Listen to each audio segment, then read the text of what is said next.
Is it okay? Yes, we can see. Okay, thank you. So good morning to everybody. It is really my pleasure to participate in this event and be able to disseminate some of the results from the implementation of Perform Fish. My name is Yannis Nengas. I'm a researcher at the Hellenic Center for Marine Research at the Laboratory of Applied Fish Nutrition. So my task today is to talk about some recommendations about the dietary levels of minerals, in specific micro trace minerals for sea bass. I didn't find this a very easy task, to be honest, as I will explain the reasons during the course of this presentation.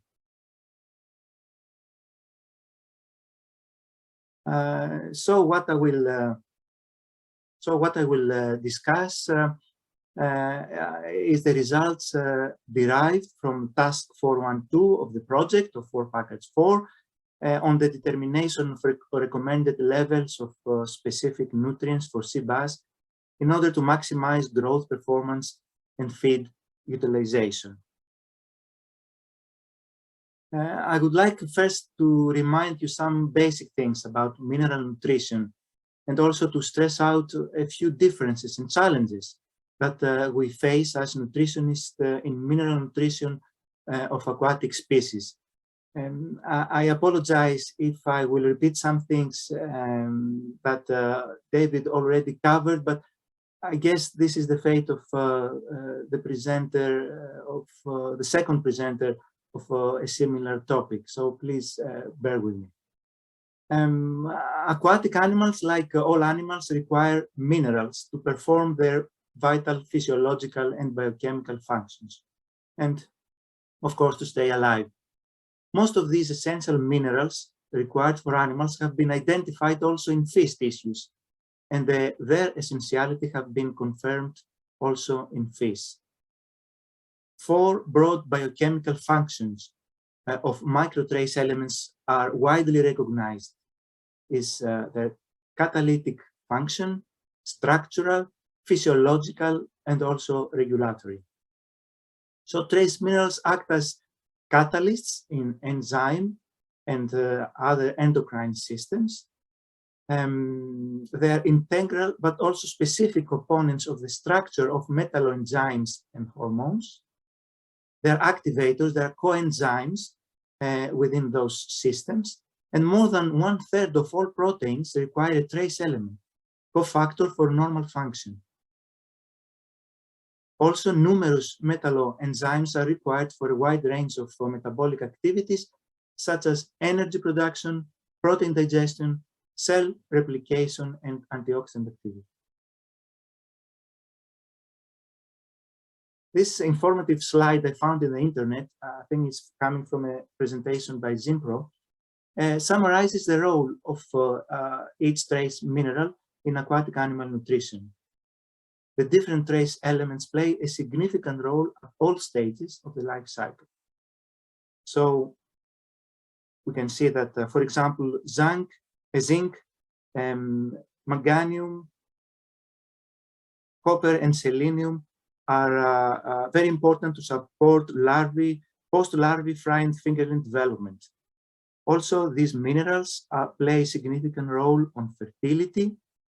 Muscle development is dependent on zinc, selenium, and chromium. The exoskeleton health for shrimp is related to zinc, manganese, and copper adequacy. Of course, bone development in fin fish, a very important function of zinc, manganese, and copper is towards this function. The nervous system is related to copper. All trace elements play a very significant role on disease resistance and are necessary for a healthy epithelial tissue. But what really do we know about the determination of dietary mineral requirements? One major challenge, as mentioned by David before, to determine requirements is that aquatic organisms, unlike other vertebrates, absorb minerals from the diet, but as well as from the surrounding water. This fact complicates the determination of the quantitative dietary requirements and puts some values on the dietary requirements. And possibly this is one of the main reasons why mineral nutrition of fish has received limited attention as compared to other nutrients. There are also other challenges, like the differences in the methodology used to measure the mineral requirements and the response criteria. So some authors use growth and feed utilization, some use whole body or tissue mineral concentration and deposition, hematology and health, specific enzyme activities related to trace elements as well are such indicators. In addition to all the above, fish feeds are continuously changing and increasingly eliminate fish meal by replacing with plant-based feed ingredients and other biotechnological products with different concentration and bioavailability of trace minerals. So I think it's very obvious that there is a need to reassess the mineral requirements as well as their bioavailability for a wide range of ingredients, as well as other novel sources for two main reasons. One is the fact that we are heavily replacing fish meal.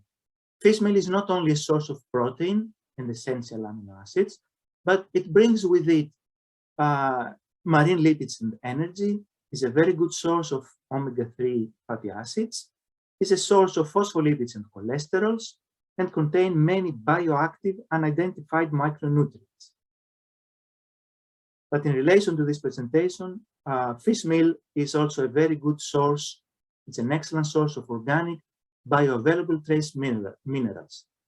So when we formulate in the absence of fish meal, exactly as we balance the diet for protein and amino acids, we should balance for trace minerals as well. Ideally, we should balance for available trace minerals, but this would require to know availability of minerals for each used raw material.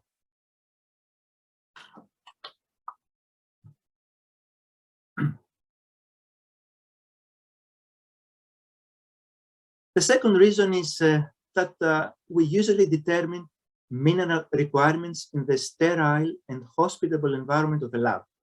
So we have no environmental stresses, no pathological challenges or production handling. So all these recommendations coming on publications and found in NRC come from mainly lab trials. But fish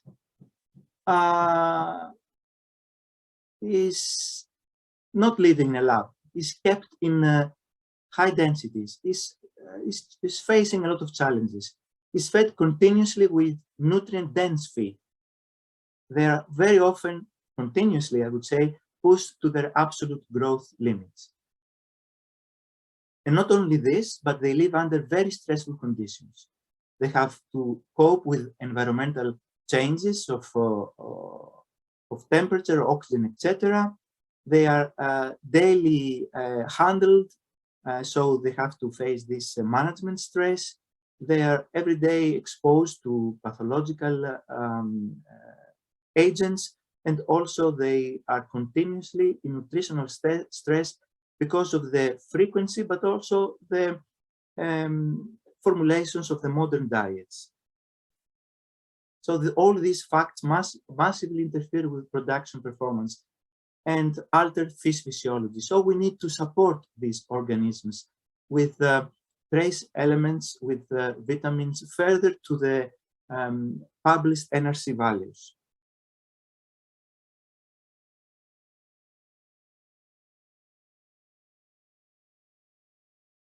So what if we go beyond these NRC values? These results here come from the implementation of ARAINA EU project and shows the different requirements of minerals and vitamins when we reduce fish meal inclusion in the diet. So what this graph shows is that we have on the right this fish meal-rich diet, and all the rest of the diets are much lower in fish meal. And then on the bottom, we see the supplementation of a premix of vitamins and minerals together based on NRC values. So NRC values is 100%, and then we go below and above. What we can see, what is obvious from this trial, is that in reduced fish meal, we need 50% more minerals and vitamins in order to sustain the same growth.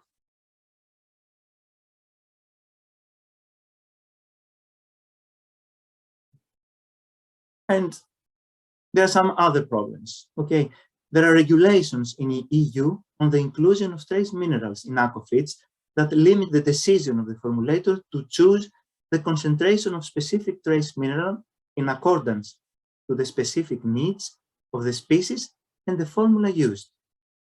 In addition, minerals interact with each other due to their tendency to form chemical bonds. Such interactions are broadly classified as synergistic or antagonistic. Direct synergistic interactions between elements in structural processes are, for example, such as copper and iron, calcium and phosphorus with magnesium, and manganese with zinc. Some examples of antagonistic relationships are considered to occur when trace elements with a similar electronic configuration and ionic state compete for binding sites, such as zinc and cadmium, manganese and magnesium, usually at active sites of enzymes. Finally, phytic acid, which is present in plant ingredients, forms complexes with trace minerals, turning them partly unavailable.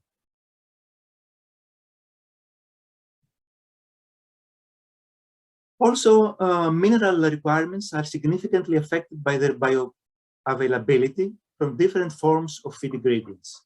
Bioavailability is the absorption of the nutrient. Two main forms of trace elements are available in the industry today, broadly at least, the organic form and the inorganic form. Inorganic minerals are provided as inorganic salts, like sulfates, like carbonates, etc. And the organic minerals are provided as a complex with an organic agent, like proteins, like amino acids or peptides, and are therefore also called chelated minerals. Organic minerals are reported to have higher bioavailability, but the validity of this statement is related on the quality of chelation of the bond, and if this bond survives during the stomach environment. So in the organic minerals, you get higher bioavailability, so lower dietary inclusion is necessary to reach the same concentration in the tissue, but also improves the vitamin stability in diets because they do not oxidize sensitive vitamins and other components in the diet.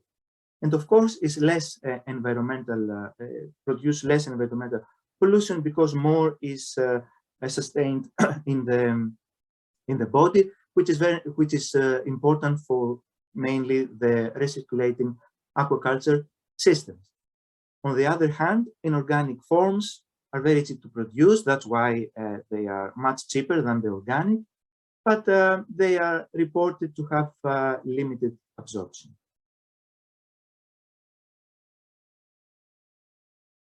Before I move to the results coming from the trials performed specifically for the Perform Fish project, I would like to show you some results from other publications and works, which I believe are of interest. So some dietary requirements of met fish for trace elements have been determined using dose response curves as mentioned before. So in this first trial, different levels of supplemented zinc was put in the diets, and then the skin zinc concentration was measured. We had no supplementation in the control diet, and then 30, 70, 110, 150 of organic zinc, and finally 150 of inorganic form, just to compare its bioavailability. What was found by the author was that zinc concentration in skin was increased up to 70%, and then this was leveled up. Inorganic zinc at 150 ppm produced the same concentration in skin as about 50 ppm of organic form. Similar results came when organic iron was tested in sea bream at levels of 50, 100, 200, and 300 ppms, compared to inorganic form of iron at 200 ppm. The trend was the same up to about 150 ppm. I would say we had an increase of concentration in spleen, and then was leveled up. Again, you need much less of the organic form, about 70 ppm, to produce the same concentration in iron in the spleen with the inorganic form. With selenium in muscle of sea bream, the authors tested different dose from 0 to 8.08 ppm of selenium of organic form, and also tested an inorganic selenite form at 0.4 ppm. Here we see that there was a linear increase of concentration in muscle. Again, selenite performed much worse than the organic form.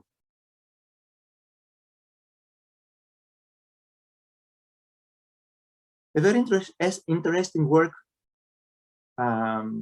relating the role of trace minerals with quality was recently performed under the project PerFillet. In this trial, the organic minerals were investigated in relation to fillet gapping in sea bream fed low fish meal diets. Gapping is when the fillet muscle breaks during filleting, and you get these gaps between the muscle, which reduces the commercial value of fillet. In this graph, what you see is the intensity of gapping, and you see the colors, where 0 is minimum or no gapping, and 5 is maximum. You can see that diets 3 and 4, you can see that the fillet showed the less intensive incident of gapping compared with the fillet of fish fed on diet 1 and 2 with less minerals.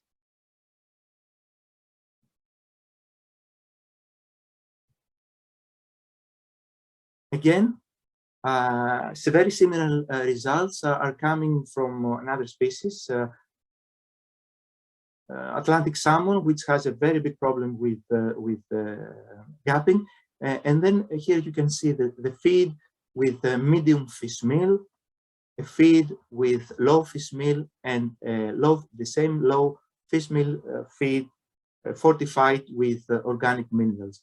And you can see that with the lower fish meal, you have a very big increase of percentage gapping. And when you add organic minerals, this decreases impressively. So the role of the trace minerals in quality of fish is vital.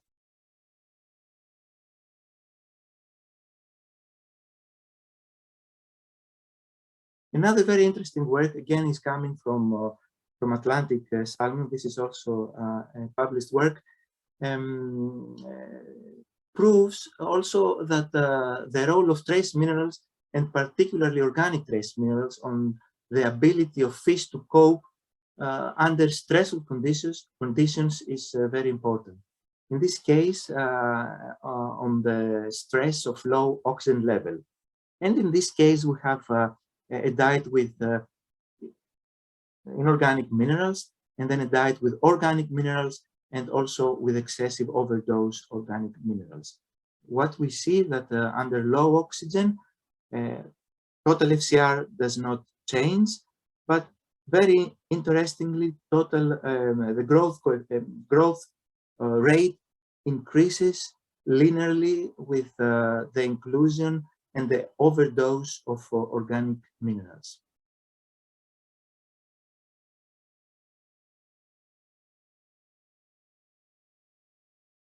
Another practical commercial scale result comes from the problems with sea bream and gill parasites, Spiricotyle, as you all know. This parasite produces significant mortalities due mainly to anemia of fish and decreases the growth rate, and the gills of fish go white, so fish loses marketable price. It has been proven for many years now that in practice, when you use supplemented organic iron in the diets, then you can really reduce mortalities, you can improve, you can bring back normal blood parameters in the fish, and so save growth rates and have a better gill color. Also, sea bass suffers mortalities due to Myxobacter infections, which is a skin-related pathology. And as we described before, zinc plays a very beneficial role on skin integrity and also on the speed of wound healing. And wounds are the points where this Myxobacter enter the system. And in practical terms, again, in production terms, we have seen that high doses of zinc reduced mortalities up to 70%.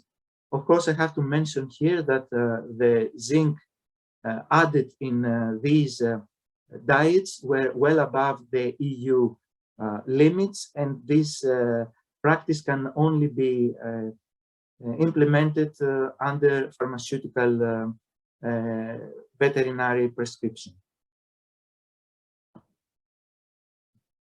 Okay, now coming to the specific trials that were performed in performed fish, where we tested juvenile sea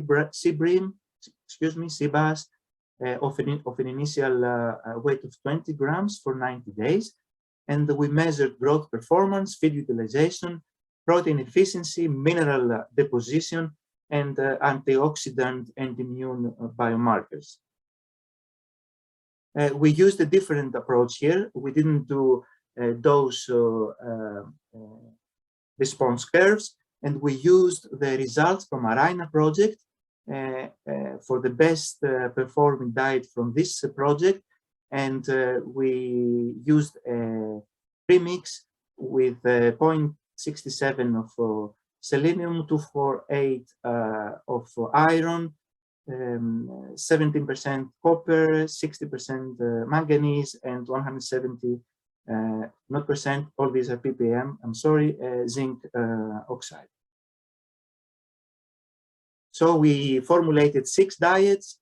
One was 30% fish meal with the inorganic minerals at the levels we mentioned. We had a negative control with 10% fish meal, and we added 2.5% krill meal to increase palatability. Then with no mineral supplementation, organic minerals, control minus plus organic minerals, control minus plus inorganic minerals. And then we had another 2 levels of lower and higher than the organic minerals. What we saw in all cases was that specific growth rate and FCR was best when we added the organic minerals, and then the results leveled up for inorganic, organic low, and organic high. Also, we saw that protein was utilized much better using the organic forms as expected. And here we see protein efficiency ratio and apparent net protein utilization showing the same trends. Antioxidant enzymes were also measured as glutathione peroxidase and superoxide dismutase in order to determine the status of the fish to prevent oxidative stress.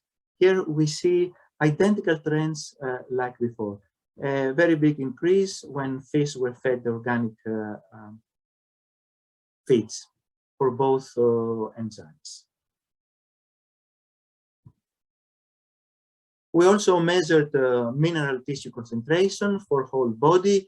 You can see zinc, given the trends, as expected, higher values gave higher nutrient values gave higher values in whole body. Similar trends were observed on specific tissues and specific trace elements. Here again, zinc on vertebrate increased, giving higher values on organic minerals.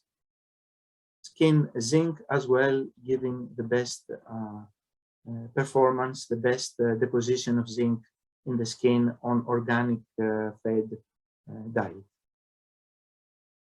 On muscle, selenium gave the best result at this level and at this form, and spleen iron was quite high, but highest on this diet as well. We also measured chemiluminescence as an index of the phycosidic ability of the fish. And again, the graph matched the previous findings with the best results on organic forms and the control positive. To confirm these findings, we did another trial on commercial size fish of initial body weight of about 220 grams for 90 days, where we measured growth performance and feed utilization. In this case, we didn't use inorganic ingredients, inorganic trace elements, since we found out from the previous trial that organic form is more effective, and we had a control diet with 20% fish meal, and then we reduced to 10, and we add organic minerals at 2 levels. We saw no difference on specific growth and FCR in all experimental groups. So to move on the conclusions, we could say that the limited literature confirms that the biochemical functions of certain inorganic elements, including skeletal tissue metabolism, cellular respiration, oxygen transport, and regulation of acid-base equilibrium is proved for fish. However, many gaps exist in the knowledge of mineral nutrition of fish. We explained the reasons. There are a lot of challenges and problems in performing this kind of trials. The NRC requirements values for certain minerals have been used and have to be used as guidelines, and as a starting point to establish recommendations for new fish species.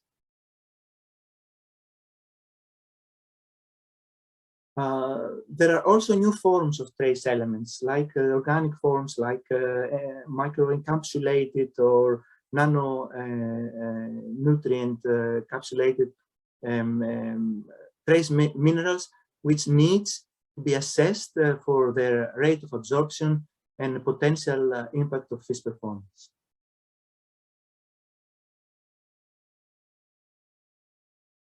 And finally, again, I have to stress out that the shift from the use of fish meal as a major source of protein and minerals in feeds to proteins of plant origins require better assessment, new assessment of mineral bioavailability for improving feed formulation more precisely. And in relation to specific results of these trials, the concentration of trace minerals used in low fish meal gave better growth results than the higher fish meal diet. The whole body minerals increased as dietary concentration increased as expected in most cases, and the organic form performed much better than the inorganic forms. Finally, trace minerals improve the antioxidative and the immune system of fish. And I would say that under the specific conditions, under the specific species and weight and formulas and the used ingredients, the used concentration and form of trace minerals tested gave positive results. So thank you very much for your time and attention. Okay, thank you so much, Ioannis, for your presentation. So now we have some minutes for answering questions. I think we have here one question for you from Michael Viegas. He says, iron supplementation is known to increase bacterial growth in tank water. Does the same happen for organic iron? We have not tested this. Yes, it's a very good point. It's actually reported to have this effect. However, what I can say is that during more than 10 years of using excessive iron in sea bream diets to prevent the problems created by microcotyle, did not show such an effect, at least at the levels used. Okay. I don't know if anyone has more questions to Ioannis regarding this presentation. Yes, we have two more. So is there any other way if sea bass suffered from myxobacteria, and what are the indicators when this starts? Okay, pathology is not my expertise, to be honest. I believe that there are some medications. I don't know whether they are antibacterial or something similar. I think fish pathologists would give some more valid information on this question. Actually. Yes, for sure. And another one regarding how the extrusion affect the quality and the quantity of the minerals in the feed. We have not seen any negative effects on this so far. Yes. So it seems that these forms are not sensitive like some of other micro components, like, for example, vitamins or pigments. Yes, and the same person also asked how we should act to balance the mineral requirements. How do we act? To balance the mineral requirements. I can imagine he or she is asking in the field, right? Yes. Okay. I believe that the logical process of this is to analyze each raw ingredient for the concentration of trace minerals, and then according to this formulate in order to match a high fish meal diet profile. So the last question from Matteo Caligaris, how minerals affect bacteria in the recirculated aquaculture systems, in particular copper? There is a negative effect of this. That's why it is very important to put in these special RAS diets forms of minerals that are better absorbed, have better bioavailability to reduce these negative effects. Okay, thank you. We have still one more question. I don't know if you can answer, Ioannis, since we have with pleasure. Okay. Is it often for practicing for high zinc always in sea bass diets? In practical terms, in commercial terms, we cannot go more than 150 ppm. Okay. So this is and this is not the addition. This is the whole mineral concentration in the diet. It's the EU level. Okay, and are all forms of minerals in organic or inorganic bioavailable for the fish? I'm not sure about the question. The question if are all forms of minerals, organic and inorganic forms, are all they bioavailable for the fish? Well, as we mentioned, there is a strong indication that good quality and well-chelated organic forms are much more bioavailable than the inorganic form. Yes. Okay, thank you so much, Ioannis.